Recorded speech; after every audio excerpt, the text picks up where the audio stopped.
আসসালামু আলাইকুম। আশা করি তোমরা সবাই ভালো আছো। আজকে আমরা হেক্রাসের 3 নাম্বার সেশনালটি শুরু করব। Steady flow modelling, modelling of water surface profile with a sinusoidal boy. Sinusoidal বেডের ওয়াটার সারফেস প্রোফাইলকে আমরা মডেল করব হেক্রাস এর মাধ্যমে। প্রথমেই আমরা কিছু থিওরি দেখি। আমাদের রিভারের বেড সম্পর্কে কিছু ধারণা আমাদের লাগবে। সেডিমেন্ট মুভমেন্টের কারণে রিভারের বেড বিভিন্ন রকম হয়ে থাকে, বেড এবং বেডের লেভেল চেঞ্জ হতে থাকে, বিভিন্ন শেপের তৈরি হয়। এই ধরনের যে বিভিন্ন বেড এবং বেডের শেপ তৈরি করে এগুলোকে আমরা বেড ফর্ম বলে থাকি। বেড ফর্ম বিভিন্ন রকমের হয়ে থাকে, তার মধ্যে ripple, dune, plane bed, antidune and chute and pools, এই 5 রকমের হয়ে থাকে, যার আমরা ফিগার আমরা এখানে সহজেই দেখতে পাচ্ছি। ছোট ছোট ঢেউগুলোকে রিপল বলে। এখানে ওয়াটার লেভেল অনেক বেশি থাকে এবং ওয়াটারের ভেলোসিটি অনেক কম থাকে। সাবক্রিটিক্যাল ফ্লো রিজিমে এই ধরনের কন্ডিশন থেকে থাকে। ওয়াটারের ফ্লো ভেলোসিটি যখন আমাদের বৃদ্ধি পায় তখন একসময় সে রিপল থেকে ডিউন তৈরি করে এবং সেই ডিউনের সাথে কিছু রিপল সুপার ইম্পোজড অবস্থায় থাকে। যখন এই ধরনের কন্ডিশন তৈরি হয় তখন ওয়াটার সারফেস আমাদের আউট অফ ফেজে থাকে, সেম ফেজে থাকে না। একটা পর্যায়ে ভেলোসিটি যখন আরো বেড়ে যায় তখন শুধুমাত্র ডিউন তৈরি হয়ে যায়, রিপলগুলো ওয়াশ আউট হয়ে চলে যায় এবং এরপরে ওয়াশ আউট হয়ে যাওয়ার পরে আমাদের একটা ট্রানজিশন ফেজ আমরা দেখতে পাচ্ছি যে আমাদের ডিউনগুলো ওয়াশ আউট হয়ে যাচ্ছে ডি নাম্বার ফিগারে। এরপরে আমাদের প্লেন বেড তৈরি হয়ে যায়, তারপরে ভেলোসিটি আরো বাড়ে, একটা পর্যায়ে অ্যান্টিডিউন তৈরি হয়। অ্যান্টিডিউনের সময় আমাদের ওয়াটার সারফেস ফেজে চলে আসে, ওয়াটার সারফেস তখন আর আউট অফ ফেজে থাকে না, ওয়াটার সারফেস ফেজে চলে আসে এবং একটা পর্যায়ে অ্যান্টিডিউন থেকে আমাদের ওয়েভ ব্রেকিং পর্যন্ত হয়ে থাকে এবং এর থেকে বেশি হলে চুট এবং পুল তৈরি হয়। এই কন্ডিশন সাধারণত সুপার ক্রিটিক্যাল ফ্লোর ক্ষেত্রে হয়ে থাকে। এই ফ্লো ক্যারেক্টারিস্টিক্স সম্পর্কে তোমরা বিস্তারিতভাবে ওপেন চ্যানেল হাইড্রোলিক্স যে কোর্সটা রয়েছে সেখানে তোমরা ভালোভাবে জানতে পারবা। আমি এখানে মেইনলি মডেলের দিকে ফোকাস করি। আমাদের আজকের ল্যাবে কিছু স্পেসিফিক অবজেক্টিভ রয়েছে।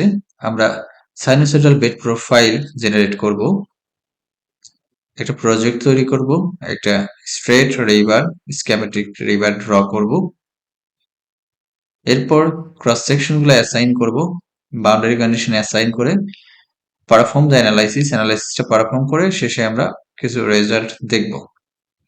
এর জন্য আমাদের প্রয়োজনীয় ইনফরমেশনগুলো যদি দেখি, আমাদের চ্যানেলটি হবে রেক্টেঙ্গুলার, চ্যানেলের উইথ হবে 100 মিটার, লেন্থ 3750 মিটার, 50 মিটার ইন্টারভেলে আমাদের ক্রস সেকশন গুলো নিতে হবে। ম্যানিংস এন এর ভ্যালু আমরা অ্যাজিউম করব 0.025, চ্যানেলের discharge 20 metre cube per second. Bed profile যেটা হবে সাইনোসয়েডাল, তার জন্য একটা ইকুয়েশন দেওয়া আছে, আমাদের কজের equation, amplitude multiply with cos pi multiply distance divided by 625। অ্যামপ্লিটিউডটা আমাদের স্টুডেন্টদের লাস্ট 2 ডিজিট এর নাম্বারের সঙ্গে 50 যোগ করে 100 দ্বারা বিয়োগ করব। আমি এখানে 00 স্টুডেন্ট আইডি নিব, সো আমাদের 50/100 equal to 0.50। Downstream boundary condition amplitude plus 0.3 metre, আমাদের অ্যামপ্লিটিউড তাহলে 0.5 আর ডাউনস্ট্রিম বাউন্ডারি কন্ডিশন আসছে 0.3 প্লাস 0.5 ইকুয়াল টু 0.8। এই হচ্ছে আমাদের কন্ডিশন। সো আমাদের প্রথমে বেড চ্যানেলের বেডটা তৈরি করতে হবে। আমরা বেডের জন্য একটা এক্সেল নিব, বেডের এলিভেশনের জন্য এক্সেলে আমাদের যে ইনফরমেশন গুলো দেওয়া আছে সেগুলো দিয়ে দিই। অ্যামপ্লিটিউড আমাদের আসবে 0.5। আগে প্রথমে আমাদের অ্যামপ্লিটিউড নিয়ে নিচ্ছি 0.5। একটা ডিস্টেন্স, আমাদের ডিস্টেন্স যদি শুরু হয় প্রথমে 0, তারপর 50, এরপরে 100 এভাবে বাড়তে থাকবে। আমরা এভাবে দিয়ে আমরা বাড়াতে পারি। এরপরে আমাদের ডিস্টেন্স হয়ে গেছে। এরপরে আমাদের অ্যামপ্লিচিউড, আমাদের যে বেড প্রোফাইলটা নেই, এটা হচ্ছে আমাদের অ্যামপ্লিচিউড। এর সঙ্গে আমরা মাল্টিপ্লাই করব কজ পায়ের জন্য পাই মাল্টিপ্লাই ডিস্টেন্স 0 ভাগ 625। সো আমাদের ফার্স্ট ইনিশিয়ালি 0.5, তারপরের জন্য আমরা বাকিগুলো পেয়ে গিয়েছি। এভাবে আমরা পুরোটা ক্যালকুলেট করেছি। এখানে আমাদের ইনিশিয়াল 0 ডিস্টেন্সের জন্য 0.5, 50-এর জন্য 0.48429, এভাবে আমরা বাকিগুলো ক্যালকুলেট করেছি। এরপরে আমরা স্টেশনগুলো অ্যাড করেছি।